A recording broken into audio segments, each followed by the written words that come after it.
Hey everybody, I'm Monty Mont. I'm Tiff. And these are a few of our favorite. See, I wasn't of our favorite sings. Now, why would you do the sing on that? You know I wasn't ready for that. Because I feel like singing. Yo, you ready for Mon Tiff? Let's go! Never kept up with the latest. Never tried to be the greatest. But let's be honest, yes, we want this. Oh.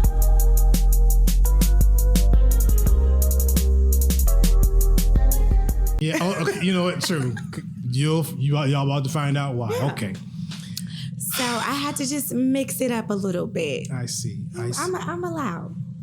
I should change it too. This is a few of our favorite movie sings. Yes. We love this idea now. Somebody smart came up with it. And we do shows. We actually do have guests coming back too, but I was excited about our little movie idea. We also have, the next show we'll do is our favorite sings ranked. Okay, and what that's going to be is where we take a song that maybe one person did, and it's got to be a famous song, of course.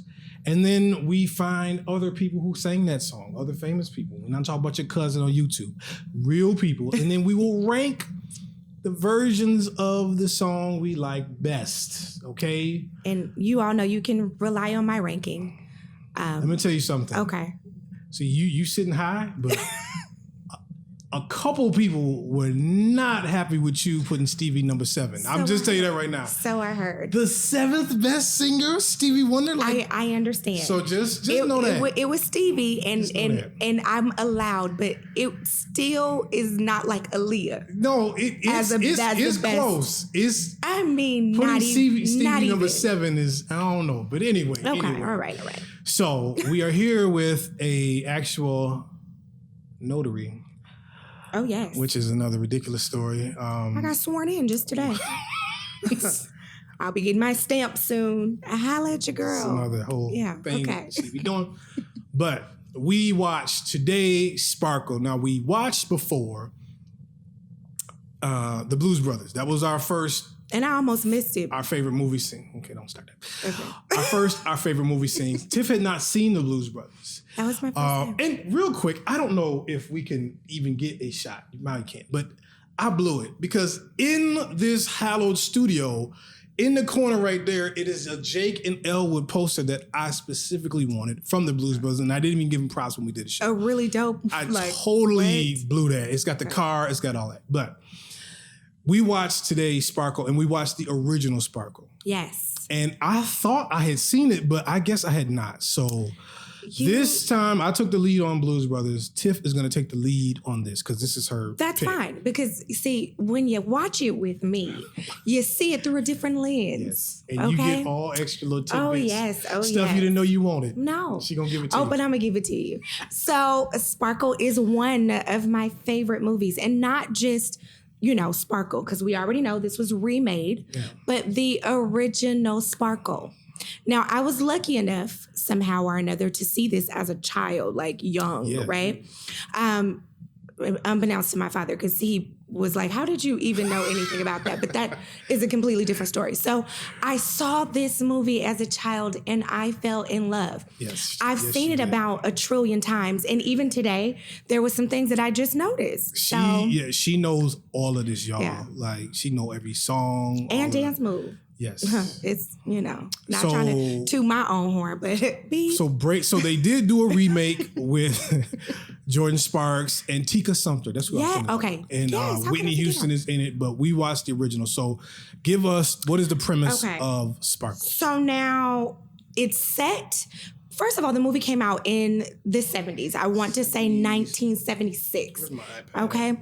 And it's set in the 50s. And what people do not know is this is loosely based on Diana Ross and the Supremes. And the Supremes. Right? I did not know that. Right. So this is kind of the rise of the Supremes. This is what this movie is based on.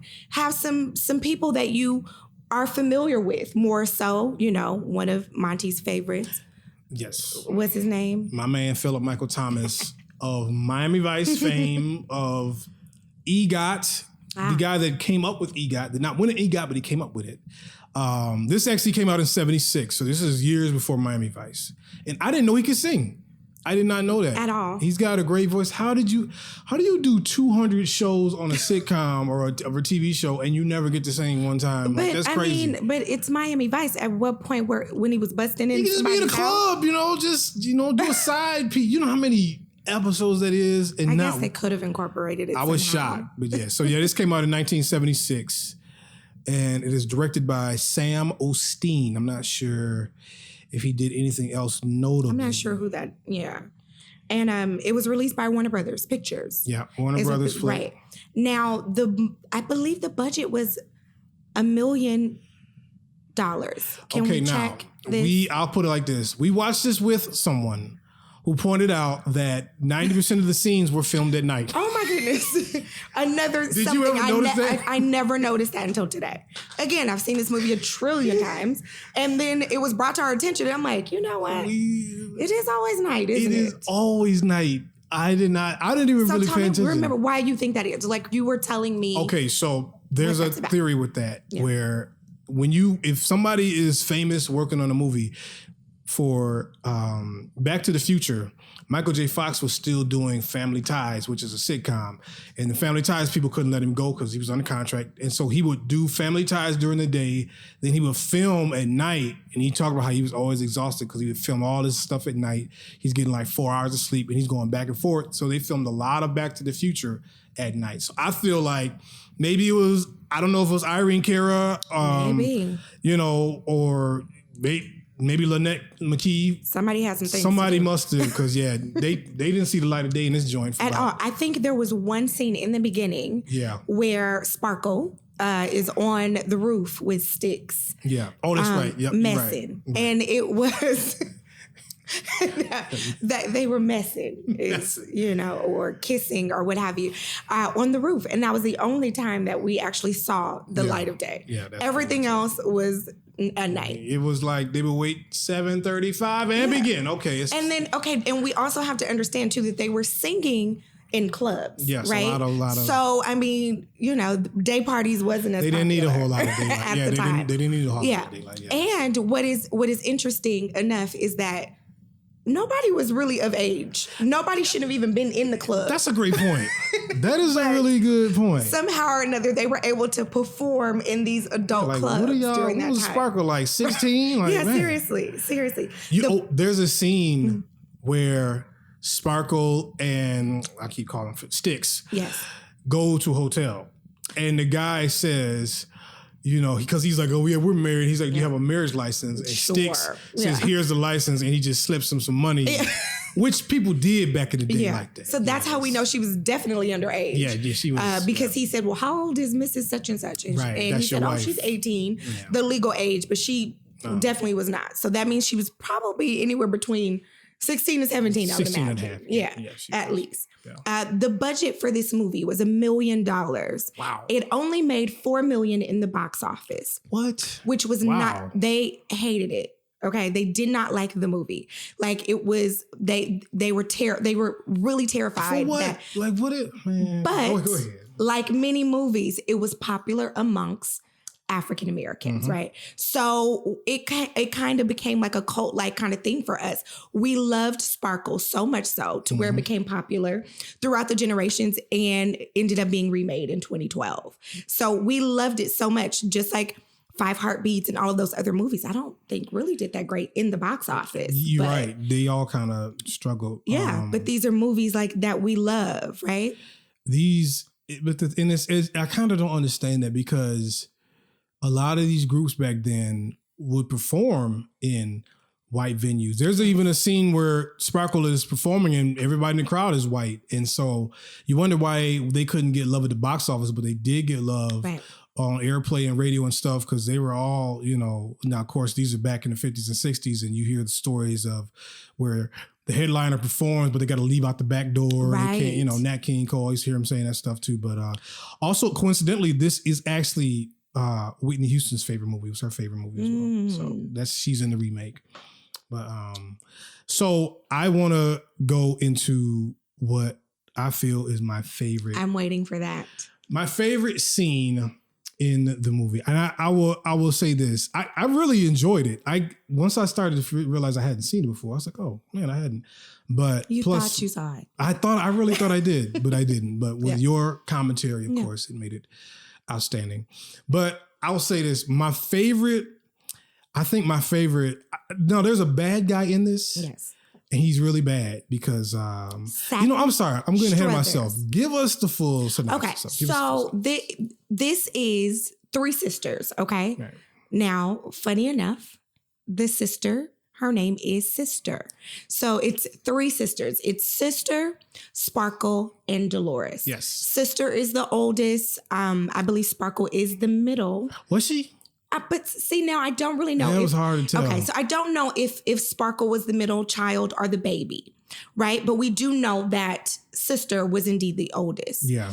Sparkle was very close to Sister, right? Mm-hmm, yeah. So they formed this group with Styx and Levi. Yes. Okay, so originally it was the three You're women. doing great with the names. Yes.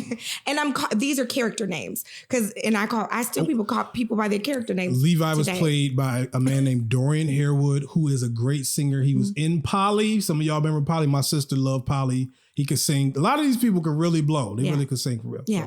And so it's the three sisters and the two gentlemen. They form this group and they go play at a talent show.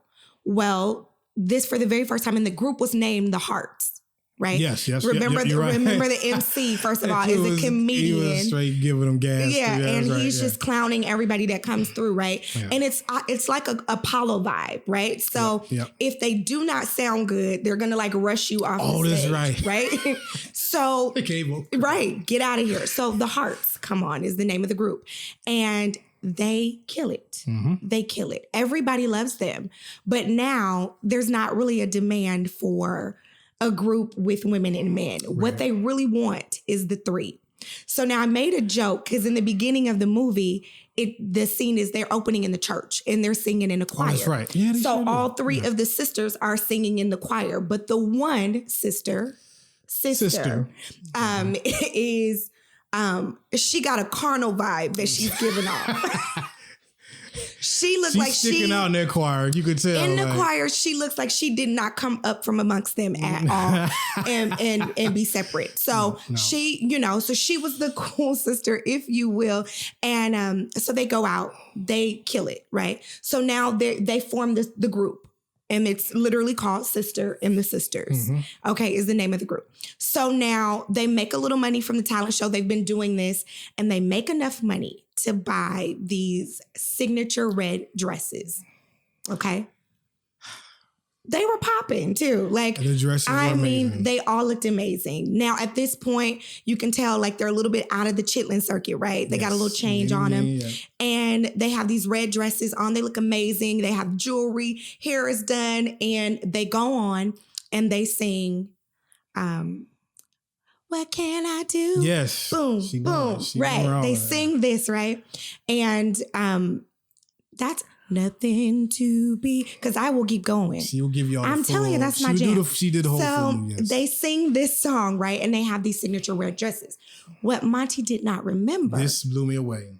If you all recall, there was a song that was remade that is also in this film. Which I did that will kind of take, is actually the next singing part. Yeah. Because they do like two numbers. They do. Giving him something he can feel, which was made by In Vogue. If you did not know this movie, you wouldn't have known that the scene was the red dress scene in Sparkle, right? Listen, I'm embarrassed because I'm always on young folks because, some little young punk will remake a song that Michael Jackson did or something. They'll think it's that person's song. Right. Like, bro, get your music history right. That is not that person's song. I had no idea that In Vogue took this from Sparkle because first of all, In Vogue was beautiful sisters that could sing. They were a great group. But that video was huge. I remember they played that video all the time. Yes. And, they had, so again. Even the dance moves. I was about to say. It's all from there. Remember now, in Sparkle, they wear the dresses that In Vogue wears, but they don't do the song. But then they do the song with different dresses. Exactly. So I said, wait a minute. And so then you told me, she's like, no, that's it. Yes. And so I had, trying to be Mr. Music connoisseur that I think I am, I did not know that was not the original song. And they literally took the whole video with the dresses and all of that. It so, all wow. came from the movie Sparkle. I was surprised by that. Definitely. So then they go in, of course, to the next scene, which is where they're singing and giving him something he can feel. Right. So now the two gentlemen in the group, Mr. Miami Vice. Yes. Sticks. Philip Michael Thomas. Okay. Sticks is Sweet on Sparkle. Right. And he's kind of being a manager for them now. Yes, he is not at this point. He's in charge of managing. He's producing. He's even writing the music at this point. Yeah, he right? got talent. So he is responsible for booking them and getting them in the clubs and in the music and everything is on him. Levi, if you will, which is Sweet on Sister. Yes. Is I would say almost like security. He kind of is. He's he's kind of security. Now Levi is mixed into some street things. And he works for the bad guy, Satin Struthers. Great name, great bad guy. I was just gonna say Satin, like that's real silky and just real slick, right? Right. That's a great bad guy name. Yeah, like Satin Struthers, and he looked real like he played the part. He was really very did. good. Yeah. You know when he come on scene. Yes. So early on, you find out the kind of the characters of these people, their personalities. Sister, off the bat, we know that she wants a man with money. Yeah, okay? she bought it. She literally says. That's it. Yeah. Like, you got to get you a man who's able. This is the funniest part. She had a ring that cost $17. Right? And that was big time. Yes. That was a lot of money back in the time. 1950 something, that's big. That's big time money. So she was basically, as the older sister, telling her sisters, listen, go and get you a man that got a little money in his pocket so he can go and stop down to the jeweler and get you one of my $17 rings, see what Levi hadn't bought me. But Levi is on the smaller scale of things, right? He works for Satin Struthers. And where Levi goes wrong is he invites Satin, his boss, and Satin comes with his girlfriend. Mm-hmm. Man.